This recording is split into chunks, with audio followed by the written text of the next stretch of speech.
అందరికీ నమస్కారం అండి. జగద్గురు శ్రీకృష్ణ ఛానల్కి స్వాగతం. ఈరోజు గురువారం.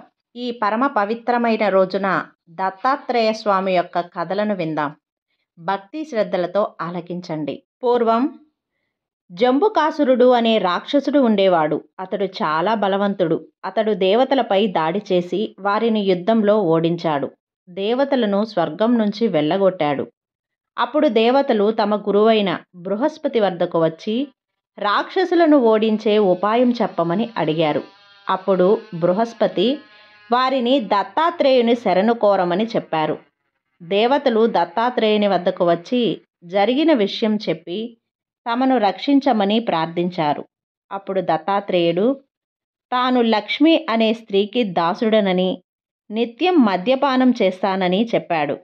వ్యసనపరుడైన తాను వారికి ఏ సహాయమూ చేయలేనని చెప్పాడు. అయినా దేవతలు అతనిని విడిచిపెట్టలేదు.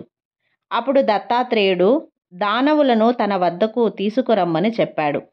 దేవతలు మళ్ళీ రాక్షసులపై యుద్ధానికి వెళ్ళారు. కానీ దేవతలు రాక్షసులు బలం ముందు నిలవలేకపోయారు. దేవతలు పారిపోయారు. రాక్షసులు వారి వెంట పడ్డారు.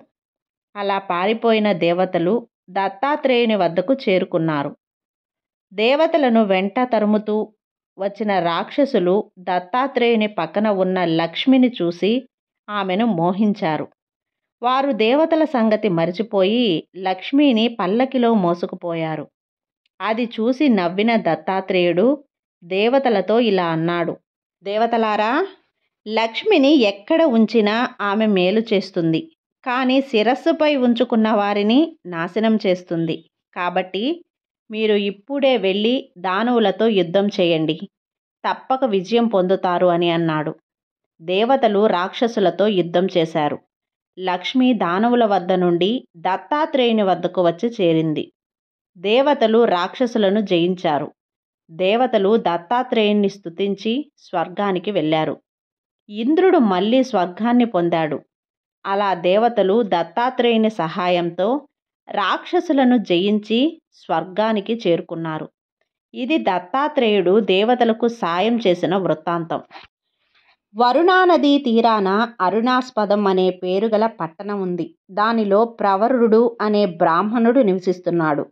అతడు ఎల్లప్పుడూ అతిథులను గౌరవిస్తూ, దీనజనులకు తగినంత సహాయం చేస్తూ, నిత్యాగ్నిహోత్రుడై ధర్మపరుడు అనే పేరు తెచ్చుకున్నాడు. ఒకరోజు అతని వద్దకు ఒక సిద్ధుడు వచ్చాడు. ప్రవరుడు అతనిని ఆదరించి భోజనాది కార్యక్రమాలు పూర్తి అయిన తర్వాత సిద్ధుని తాను చూసిన విశేషాలను తెలపమన్నాడు.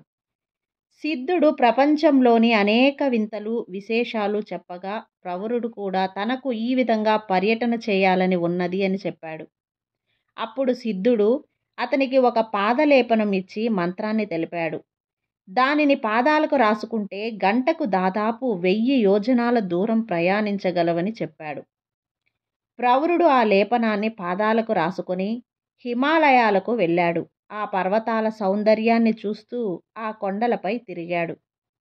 మంచు వలన అతని పాదాలకు రాసుకున్న లేపనం కరిగిపోయింది. అతనికి ఏం చేయాలో అర్థం కాలేదు. తన ఊరికి ఎలా చేరుకోవాలో తెలియలేదు. దిక్కుతోచని స్థితిలో ఆ ప్రాంతంలో అటు ఇటు తిరగసాగాడు. ఆ సమయంలో అతనిని వరూధిని అనే అప్సరస చూసింది. మొదటి చూపులోనే వరూధిని ప్రవరుణ్ణి ప్రేమించింది. ఆమె ప్రవరుని ముందుకు వచ్చింది. ప్రవరుడు సంతోషించి ఆమెను తన ఇంటికి పోవు మార్గం అడిగాడు. ఆమె ప్రవరుడిని తనతో సుఖభోగాలు అనుభవిస్తూ కొంతకాలం ఉండమని అడిగింది. ప్రవరుడు దానికి అంగీకరించలేదు. వరూధినిని ఎంత బతిమాలినా, చివరకు ఆత్మహత్య చేసుకుంటానని బెదిరించినా కూడా ఆ బ్రాహ్మణోత్తముడు పరస్త్రీని తాకనని చెప్పాడు. తర్వాత అగ్నిని ప్రార్థించింది. ఆయన సహాయంతో తన నివాసానికి వెళ్ళాడు. వరూధిని తన కోరిక తీరక దిగులుతో పిచ్చిదైపోయింది. వరూధిని కలి అను గంధర్వుడును మోహించాడు. కానీ అతనిని వరూధిని తిరస్కరించింది. అతను వరూధిని యొక్క స్థితిని గమనించాడు. తన కోరిక తీరడానికి ఇదే సరైన సమయమని భావించి ప్రవరుని వేషంలో వరూధిని ముందు ప్రత్యక్షమయ్యాడు. వరూధిని అతని అతడిని ప్రవరుడు అని నమ్మింది. ఆమె అతడిని తన కోరిక తీర్చమని ప్రార్థించింది. మాయాప్రవరుడు ముందుగా బెట్టు చేసి తర్వాత ఆమె కోరిక తీరుస్తానన్నాడు. అందుకు ఒక షరతు పెట్టాడు. తమ సంగమ సమయంలో ఆమె కనులు మూసుకొని ఉండాలి అని చెప్పాడు. దానికి వరూధిని అంగీకరించింది. వరూధిని మాయాప్రవరుడు కలిసి ఎంతో కాలం ఆనందంగా జీవించారు. కొంతకాలానికి వరూధిని గర్భవతి అయింది. మాయాప్రవరుడు ఆమెను వదిలి వెళ్ళిపోయాడు. తర్వాత వారికి గొప్ప తేజస్సుతో ఒక కుమారుడు జన్మించాడు. అతడే సర్వోచి. ఆ బిడ్డ క్రమంగా పెరుగుతూ అన్ని విద్యలు నేర్చుకొని మంచి పేరు తెచ్చుకున్నాడు. ఒకరోజు సర్వోచి మందర పర్వతపై విహరిస్తూ ఉండగా ఒక కన్య రక్షించబడి అటు అరుస్తూ పరిగెడుతూ వచ్చింది. సర్వోచి ఆ కన్యకు ధైర్యం చెప్పి ఏం జరిగింది అని అడిగాడు. అప్పుడామె, నా పేరు మనోరమ. నేను నా చెలికత్తెలు కైలాస పర్వతంపై విహరిస్తూ ఒక మునిని చూసి పరిహసించారు. ఆ ముని నన్ను రాక్షసుని చేత చంపబడతావని శపించాడు. అప్పుడు నా చెలికత్తెలు ఆ మునిని నిందించగా అతడు కోపించి నా చెలికత్తెలలో ఒకరిని క్షయరోగివి కమ్మని, మరొకరిని కుష్ఠరోగిని కమ్మని శపించాడు. వారు అలాగే రోగిష్ఠులు అయ్యారు. నన్ను సంహరించడానికి ఒక రాక్షసుడు నా వెంట పడ్డాడు. రాకుమారా, నీవే నన్ను రక్షించాలి అని ప్రార్థించింది. స్వరోచి ఆ రాక్షసునికి ఎదురుగా వెళ్ళి ఒక దివ్యాస్త్రం వేయగా అది ఆ రాక్షసుని రొమ్మును తాకింది. వెనువెంటనే ఆ రాక్షసుడు ఒక గంధర్వునిగా మారిపోయాడు. స్వరోచి ఆశ్చర్యపోయి, అయ్యా, మీరు ఎవరు?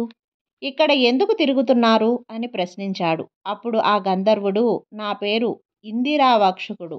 నేను బ్రాహ్మమిత్రుడు అనే మహర్షి వద్ద అథర్వణ వేదం నేర్చుకోవాలి అనుకున్నాను. కానీ బ్రహ్మమిత్రుడు అందుకు అంగీకరించలేదు. శిష్యులకు బోధిస్తూ ఉంటే ఎలాగైనా నేను అదృశ్య రూపంలో ఉండి నేర్చుకోవాలి అని పట్టుదలతో మహర్షి వద్ద ఉన్నాను.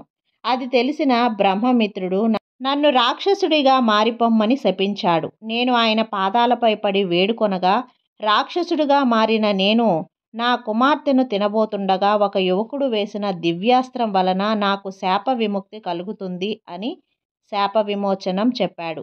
ఇప్పుడు ఇదే జరిగింది అన్నాడు. నాకు శాప విమోచనం కలగడానికి కారణం నీవు. ఈ కన్య నా కుమార్తె. దయచేసి నీవు నా కుమార్తెను వివాహం చేసుకో.